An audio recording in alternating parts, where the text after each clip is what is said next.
further ado, let's get to this business. Charlie Puth, 899. Take off. In 3, 2, 1.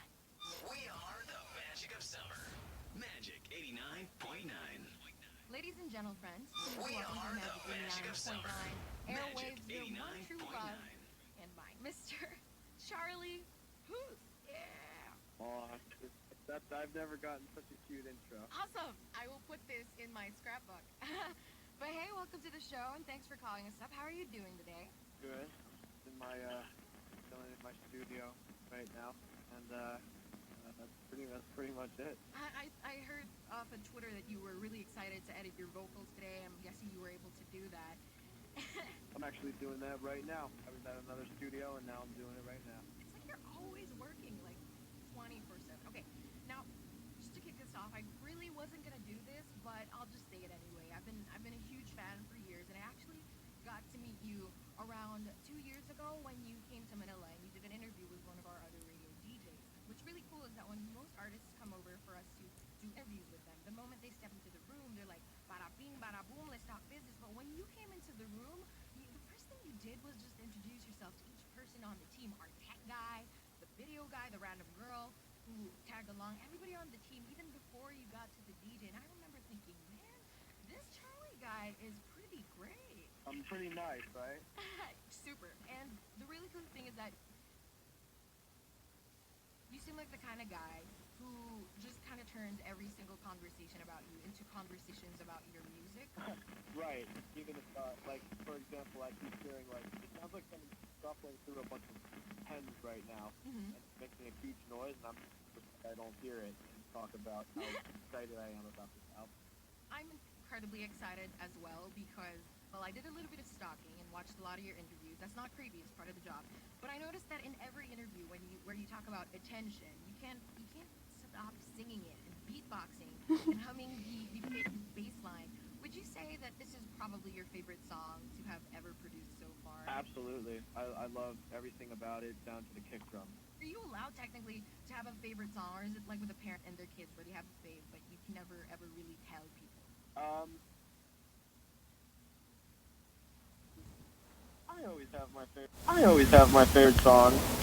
Like my favorite song to perform is "One Call Away" because like I don't have to really even sing it, because everybody else sings it. So that's my little fun. Okay, well, Attention, which is your newest song, which our listeners and absolutely every single person who's voting is absolutely obsessed with. It's very different from One Call Away, from See You Again, from Marvin Gaye, and a long, long way from say, These Are My Sexy Shades, from your YouTube days.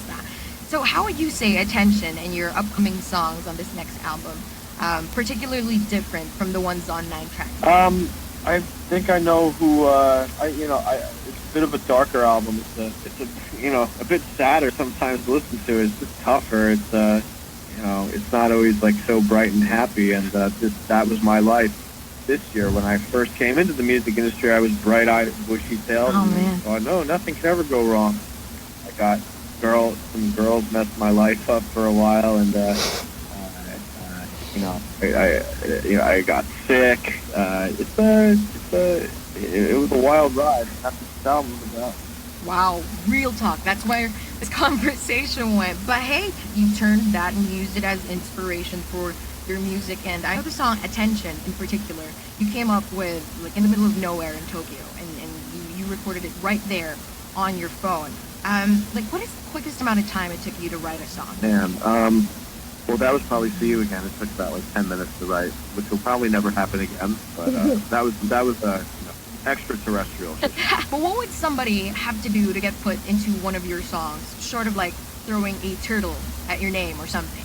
Well, you have to be a turtle first, and the turtle has to be throwing something at me. How do we get you to write a song about your Filipino fans? I have to. I don't know. I don't think all my Filipino fans just want the good kind of attention. They just want me to notice them, and I love when I get attention from them.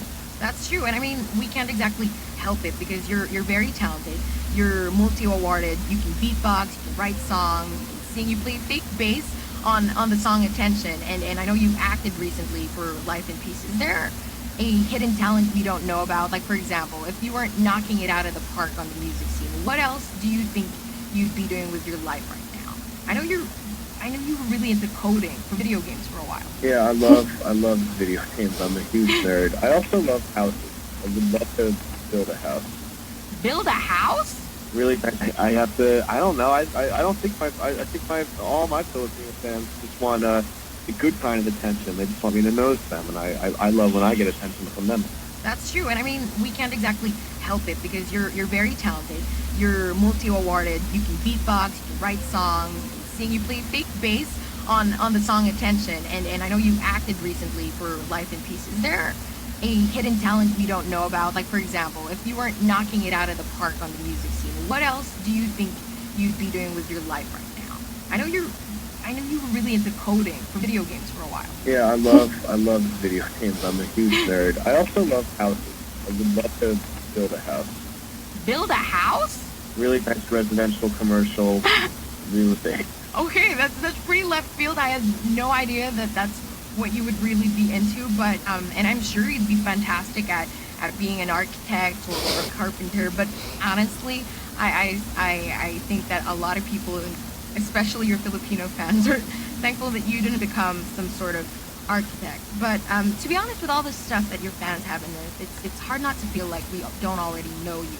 You're absolutely huge here in the Philippines. People love you, and love kind of makes you want to do crazy things. I know some of your fans have done crazy things like shaving their eyebrows to match you. Is there anything particularly crazy that pops out in your mind right now that happened very recently to kind of show their love? I mean, I always get like not weirded out. That's the wrong word. I shouldn't even say that, but like I always get like taken off guard when they tattoo lyrics I wrote onto their body. It's crazy. Thank you so much, Charlie. We're very excited to have you here on the show. What do you think we have to do to get you to come back here to Manila? Nothing. You just have to be vanilla. Just has to stay sexy. That's all. Stay sexy, Manila. Charlie Puth, 2017. Gotta thank you for this. You just made everybody's day. So I think a lot of people are gonna start working out. But hey, thank you so much for taking time out of your big evening. I know you were really looking forward to spending so much time just editing your vocals. Do you think you could do one last shout out to your fans, especially the ones here in the Philippines, to invite them and vote for and request your song? I mean, please keep voting for my song. It'll allow me to come back to the Philippines. I love all the fans. They're the best.